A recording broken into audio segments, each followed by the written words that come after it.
दोस्तों ये शो शुरू करें उसके पहले मेरे कुछ मूलभूत प्रश्न हैं। क्या तेल अब भी दुनिया का सबसे पावरफुल वेपन है, हथियार है? क्या स्ट्रेट ऑफ हॉर्मुज बंद हुआ तो ग्लोबल इकोनॉमी रुक जाएगी? क्या मिडिल ईस्ट के कॉन्फ्लिक्ट्स असल में एनर्जी वॉर्स हैं? क्या चीन, अमेरिका और रूस सब तेल के लिए स्ट्रेटेजिक गेम खेल रहे हैं? और सबसे बड़ा सवाल, क्या भारत एनर्जी डिपेंडेंसी के जाल में फंसा हुआ है? वंदे मातरम दोस्तों, मैं हूं विकास पाल और मैवरिक जियोपॉलिटिक्स के आज के एपिसोड में मैं आप सबका बहुत बहुत स्वागत करता हूं। चैनल को लाइक और सब्सक्राइब करना मत भूलिएगा, क्योंकि इन सारे सवालों का जवाब मैं इस वीडियो के अंत तक देने की कोशिश करूंगा। तो बने रहिए मेरे साथ। दोस्तों, दुनिया ऑफिशियली डॉलर से चलती है, लेकिन जियोपॉलिटिक्स जो है वो तेल से चलता है। और तेल सिर्फ फ्यूल नहीं है, तेल है ट्रांसपोर्ट, तेल है एविएशन, तेल है मिलिट्री लॉजिस्टिक्स, तेल है पेट्रोकेम, तेल है प्लास्टिक्स, फर्टिलाइजर्स, पावर जनरेशन। अगर तेल रुकता है, इकोनॉमी रुकेगी। इसीलिए वेस्ट एशिया कभी नॉर्मल रीजन नहीं रहा है, ये एनर्जी का हार्टलैंड है। इसमें तो कोई डाउट नहीं है किसी को, करेक्ट। अब सबसे critical geography, straight of Hormuz, कई बार बात कर चुका हूं मैं वापस से वो मैप में नहीं डालूंगा। स्ट्रेट ऑफ हॉर्मुज का लोकेशन अगर आप जानते हैं तो अच्छी बात है, नहीं जानते तो आप प्लीज गूगल मैप में देख लीजिए। मैं वो वापस से नहीं डालने वाला हूँ, कई कई बार मैं बात कर चुका हूँ। ये एक नैरो वाटर पैसेज है जहां से लगभग लगभग 20% ग्लोबल ऑयल ट्रेड पास करता है। अगर ईरान इस रूट को थ्रेटन करता है, इंश्योरेंस प्रीमियम शूट अप हो जाएगा, टैंकर्स को रीरूट करना पड़ेगा, बाजारों में पैनिक आ जाएगी और ऑयल प्राइस स्पाइक होगा ही होगा। परसों से कह रहा हूं मैं, होने ही वाला है। This is the logical conclusion. ये सिर्फ कोई रीजनल टेंशन भी नहीं है, ये एक ग्लोबल इकोनॉमिक ट्रिगर है। दोस्तों, ऑयल ऑयल प्राइस का स्पाइक इफेक्ट कैसे स्प्रेड होता है, स्टेप बाय स्टेप समझिए। कच्चा तेल अगर महंगा हुआ, रिफाइनिंग कॉस्ट बढ़ेगा, पेट्रोल डीजल महंगा होगा। What is petrol diesel? वो तो रिफाइन होके ही आएगा ना, सफाई होके।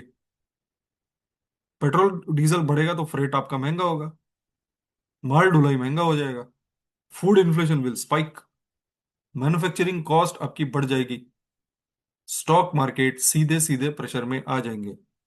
यानी एक मिसाइल लॉन्च का इंपैक्ट आपके किचन तक पहुंचेगा। और भारत जैसा देश जो 85% क्रूड ऑयल इंपोर्ट करता है, वो सबसे ज्यादा वल्नरेबल पोजीशन में है दोस्तों। ये डाउट तो किसी में भी नहीं है। भारत के पास तीन चैलेंजेस है: हाई इंपोर्ट डिपेंडेंस, एक वॉलेटाइल रीजन का सप्लाई, और growing consumption demand. Bharat diversify कर रहा है या कर चुका है, गल्फ से इंपोर्ट्स, रूस से डिस्काउंटेड क्रूड लेना, अपने स्ट्रेटेजिक पेट्रोलियम रिजर्व्स बनाना। लेकिन फिर भी गल्फ स्टेबिलिटी क्रिटिकल है। अगर गल्फ अनस्टेबल हुआ तो भारत की इन्फ्लेशन और फिस्कल प्रेशर बढ़ जाएगा, नो क्वेश्चन अबाउट इट। अब एक और important concept, petro dollar. Oil trade historically dollar में सेटल होता है। इससे अमेरिका को एक मॉनेटरी लेवरेज मिलता है। चाचा चौधरी बना फिरता है अमेरिका पूरी दुनिया का इस वजह से।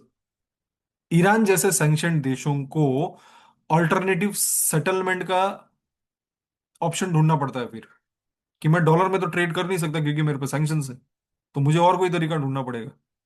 रूस भी डॉलर डोमिनेंस को चैलेंज करता है। और हमारा फेवरेट चीन, चीन क्या करता है? चीन yuan based energy trade push करता है कि आप सारा एनर्जी का ट्रेड युआन से करो, ताकि इस डॉलर से छुटकारा मिले। इसीलिए ऑयल जियोपॉलिटिक्स मॉनेटरी जियोपॉलिटिक्स से जुड़ी हुई है दोस्तों। पैसा,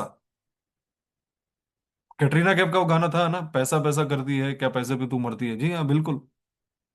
कोई शर्म नहीं है बात एक्सेप्ट करने में कि पूरी दुनिया पैसे पे मरती है। हमको भी हमारा पैसा बचाना चाहिए, भारत को। No harm in diversifying your sources of supply. चीन दुनिया का सबसे बड़ा ऑयल इंपोर्टर है दोस्तों, भारत से भी ज्यादा। चीन का इंटरेस्ट बहुत ही क्लियर है, स्टेबल सप्लाई होना चाहिए और डाइवर्सिफाइड रूट होने चाहिए। बीआरआई यानी बेल्ट एंड रोड इनिशिएटिव का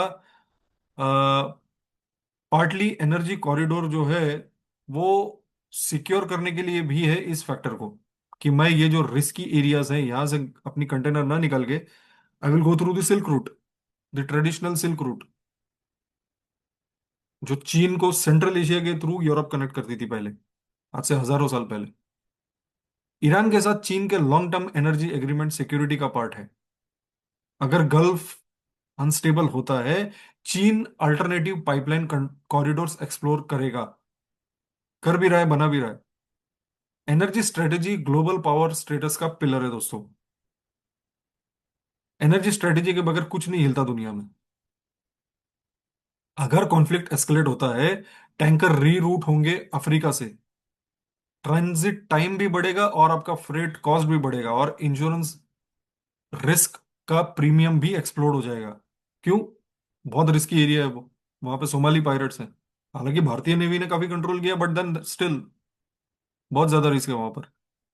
और शिपिंग डिसरप्शन का सिंपल मतलब again, supply chain short slow down. Supply chain में आपको इम्पैक्ट वो करेगा और चीजें स्लो हो जाएंगी।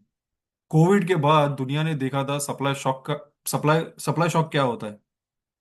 ऑयल शॉक उससे भी ज्यादा डिसरप्टिव हो सकता है। इतिहास देखिए दोस्तों, 1973 में जो ऑयल एम्बार्गो लगा था अमेरिका के ऊपर, गल्फ स्टेट्स के द्वारा, एनर्जी को उस वक्त वेपन बनाया गया था। वो पॉसिबिलिटी आज भी एग्जिस्ट करती है। Iran straight of Hormuz close करने की धमकी देते हैं, या छोटे मोटे लेवल पे वो कर भी रहा है अपनी नेवी के थ्रू। सऊदी प्रोडक्शन एडजस्ट कर सकता है। ओपेक आउटपुट डिसीजन मार्केट्स को हिला सकता है। एनर्जी न्यूट्रलिटी इसीलिए दोस्तों एक मिथ है, ये कोई रियलिटी नहीं है। कोई एनर्जी न्यूट्रल नहीं है इस दुनिया में, हर कोई एनर्जी को वेपन करके इस्तेमाल करेगा, क्योंकि लोगों को पता है एनर्जी उसकी दुखती नस है। Energy leverage is a reality. अब कुछ लोग इसमें कहेंगे कि रिन्यूएबल एनर्जी आ रहा है, ऑयल इंपॉर्टेंस कम हो जाएगी। Seriously? Are you serious? Transition slow है, ईवी का एडॉप्शन बढ़ रहा है, सोलर कैपेसिटी ग्रो हो रही है, लेकिन एविएशन, हैवी इंडस्ट्री, मिलिट्री, ये सारे ऑयल डिपेंडेंट हैं, सारे। अगले 20 से 30 साल तेल कहीं नहीं गया, कहीं नहीं। It will still play a very very central role in geopolitics. इसीलिए एनर्जी चोक पॉइंट स्ट्रेटेजिक रहेंगे। अब आप थोड़ा कंप्लीट पिक्चर देखिए। ईरान गल्फ पर प्रेशर डालता है, गल्फ ऑयल सप्लाई पूरी दुनिया को कंट्रोल करता है, अमेरिका नेवल प्रेजेंस मेंटेन करता है, और चीन अपना एनर्जी एक्सेस सिक्योर करता है। रूस क्या करता है? रूस ऑयल प्राइसिंग प्राइसिंग को इन्फ्लुएंस करने की कोशिश करता है। और भारत क्या करता है? कुछ भी नहीं। Balancing diplomacy. हम और कर भी क्या सकते हैं, हमको तो सब कुछ इंपोर्ट करके लेना है। और हम चीन भी नहीं है जो इतना ज्यादा बाय करे कि हमारा लेवरेज हो। So that is where we all are. ये सब एक इंटरकनेक्टेड चेसबोर्ड है, और हर मूव का इकोनॉमिक कॉन्सिक्वेंस होता है पूरी दुनिया पे। दोस्तों, oil geopolitics is not simple. ये आसान है ही नहीं। ये सिर्फ बैरल प्राइसिंग नहीं है, ये पावर प्रोजेक्शन है, ये इकोनॉमिक लेवरेज है, ये करेंसी डोमिनेंस है, ये सप्लाई चेन का आपका सर्वाइवल है। और जब तक दुनिया ऑयल डिपेंडेंट रहेगी, middle east strategic flash point बना रहेगा। हर बड़ा पावर खेलेगा मिडल ईस्ट के साथ। दोस्तों, इस पूरे क्राइसिस का कोर क्या है? Energy security is national security. Bharat diversify कर रहा है, उसे वो कंटिन्यू करना पड़ेगा। स्ट्रेटेजिक रिजर्व्स अपने एक्सपैंड करने होंगे। डिप्लोमेटिक बैलेंसिंग करके चलना पड़ेगा, वो रियलिटी है, वो करना भी चाहिए। और long term renewable transition accelerate करना होगा। अब वो कितना जल्दी होता है भारत में वो देखना पड़ेगा, क्योंकि एनर्जी डिपेंडेंसी वल्नरेबिलिटी है, और वल्नरेबिलिटी ही जियोपॉलिटिक्स में कमजोरी होती है दोस्तों। चलिए, यहीं पर आज का सेशन हम लोग एंड करते हैं। मुझे लगा थोड़ा सा ये ऑयल जियोपॉलिटिक्स जो है उस पर मैं थोड़ा सा बात करूं, in terms of what happens with gulf, Russia, Venezuela. Channel को लाइक एंड सब्सक्राइब जरूर करें दोस्तों। जय हिंद, भारत माता की जय।